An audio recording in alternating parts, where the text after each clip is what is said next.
Tonight, a Fox 5 I-Team exclusive.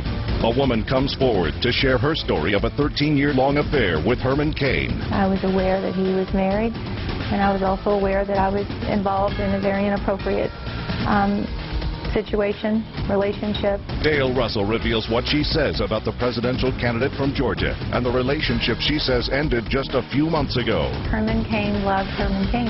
The bombshell that could reshape the race for the White House. Only on Fox 5 News at 6.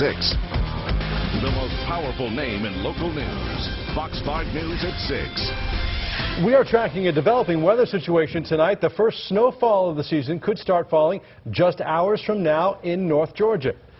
Good evening. I'm Russ Spencer. And I'm Amanda Davis. We'll have more on our winter weather coming up. But first, that I-Team exclusive. An Atlanta woman talks only to Fox 5 about what she describes as a 13-year-long affair with presidential candidate Herman Cain. I wanted to come out and give my side before it was thrown out there and made out to be something, you know, filthy, which some people will look at this and say, well, that's exactly what it is. Well, senior I-Team reporter Dale Russell is here now with his exclusive interview with Ginger White. Dale? Russ, our investigation began with a tip from a person who knew Atlanta businesswoman Ginger White and alleged Miss White had an affair with Herman Cain. The tipster also alerted other national media who all reached out to Miss White. Well, Ginger White told me she had an off-and-on affair for more than 13 years with Herman Cain, and she felt she had no choice but to come forward and tell her story on her terms. I'm not proud. I didn't want to come out with this. I did not. Ginger White was worried a political tsunami was headed her way, so she decided to head it off by confessing she was involved in a nearly 14-year-long affair with presidential hopeful Herman Cain. It was pretty simple. It wasn't complicated, and I was aware that he was married, and I was also aware that I was involved in a very inappropriate situation, relationship. I have never acted inappropriately with anyone. Ginger White says she met Herman Cain in the late 90s in Louisville, Kentucky, when as president of the National Restaurant Association, he made a presentation. She was impressed. She says they shared drinks afterwards, and he invited her back to his hotel room, telling her, I would like to definitely see you again. You are very beautiful to me, and I would, you know, love for us to continue this friendship. She says in his hotel room he pulled out a calendar and invited her to meet him in Palm Springs. She accepted, and she says the affair began. He made it very intriguing. It was fun.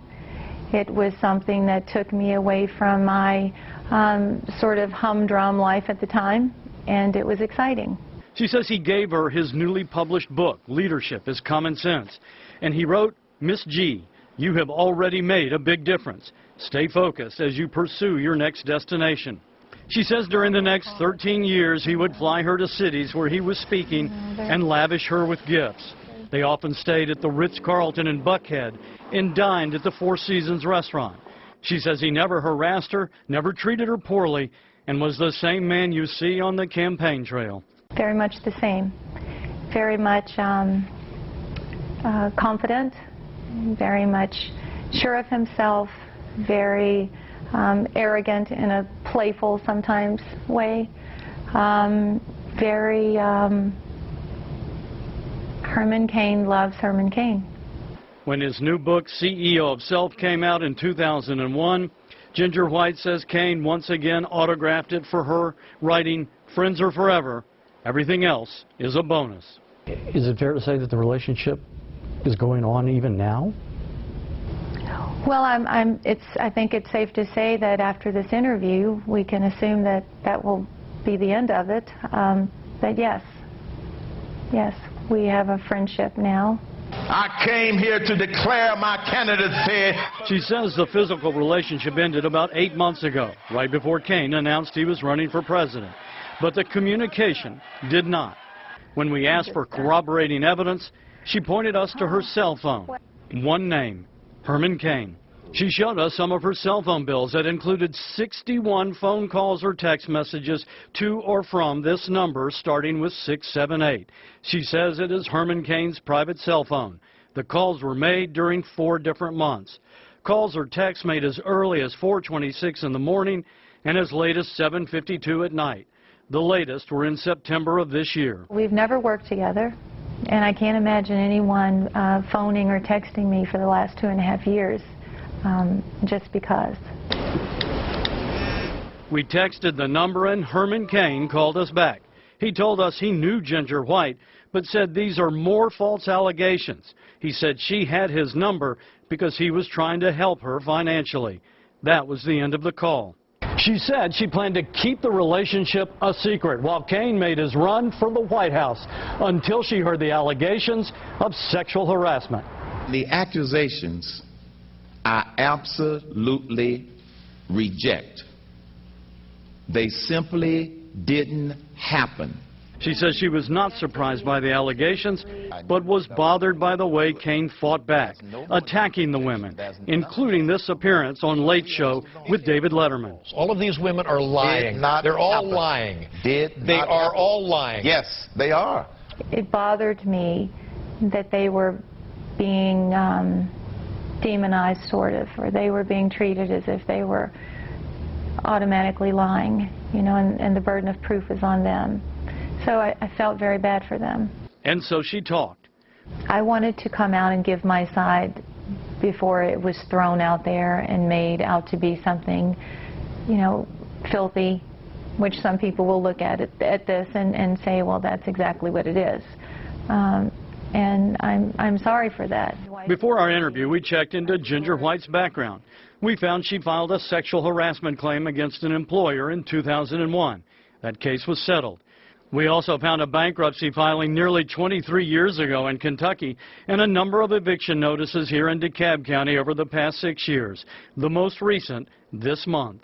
Ms. White says she has been unemployed and is a single mom with 2 kids, struggling to make ends meet. I don't think that makes me out to be a bad person. It makes me out to be one of the millions of people right now that are trying to keep a roof over their head. We also found a lawsuit filed by a former business partner, Kimberly Vay, who once sought a stalking temporary protective order against Ms. White for repeated emails, texts, threatening lawsuit, and defamation of character.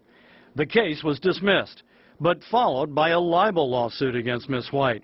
A judge ordered in favor of Kimberly Vay because Ginger White failed to respond to the lawsuit.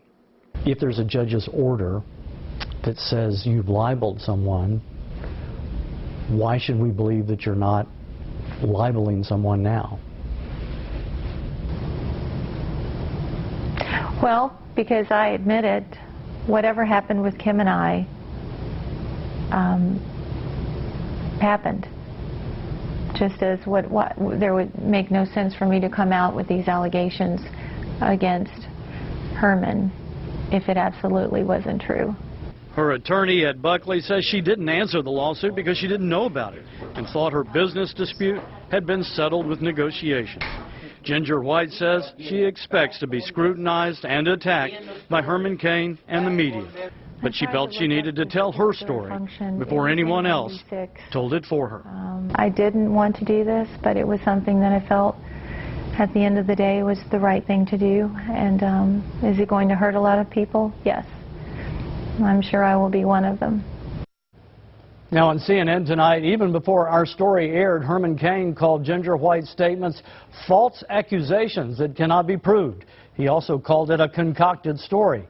His attorney, Lynn Wood, issued a very different statement to me late this afternoon, saying this is an accusation of private alleged consensual conduct, not harassment, which is not a proper subject for the media or the public. Russ, Amanda? Well, that will be for the voters to decide. But in the meantime, you said that Ginger White's friend contacted the media, including yourself. Do we have any indication whether she asked this friend to do that, or did she feel like her hand was forced by the friend who tipped the media? She feels like her hand was forced, absolutely. I asked her if she knew it was going to come out the way it did. She says it didn't. I also talked to the other person. They said Ginger White did not know that I was going to make these phone calls. Once those phone calls were made, she started getting just deluged by the media. Right. And she felt, is what she has told me, that this story is going to come out. And I can either let it come out on my terms or sort of be the victim of it, if you will. And she decided to sit down and talk. Nearly 14 years. That's a long time. Did she say how serious they were? Was she in love? Yeah, I asked her that, and she said, no, it wasn't that kind of relationship. I asked her if there were any kind of love letters, for example, and she said no. She called it off and on relationship during that time, and she said, I knew he was married, I knew where this was going, and I accepted it for what it was, and that's what she said. All right. You asked a lot of hard questions in the midst of all this. Do you have a sense of whether she might have potentially an ulterior motive? Is she planning, for example, to file a civil lawsuit? She's made no mention, nor has her attorney, of any kind of lawsuit at this point in time. None whatsoever. She said that she has no interest in any money at this point in time, is what she's saying. If you want to get your story out, this is a good way to do it. If you want to file a lawsuit, if you want to go another way, I'm not sure this is the way that you would want to go about it. I think you would take some different steps, perhaps. I saw the Cain interview on CNN this afternoon, and he said that he considered her an acquaintance. She is an acquaintance that he thought was a friend.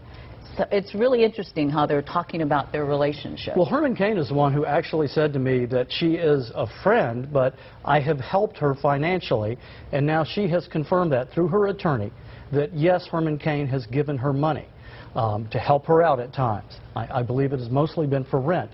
As you can see from the eviction notices, she's gone through a period of unemployment. She's had periods where she was having a hard time with money, and I believe that, according to her attorney, that Herman Cain has helped her out at those times. Well, this is a story that will obviously have national political implications. It'll be interesting to see the explanation for a text or a phone call at 4:26 in the morning to an acquaintance.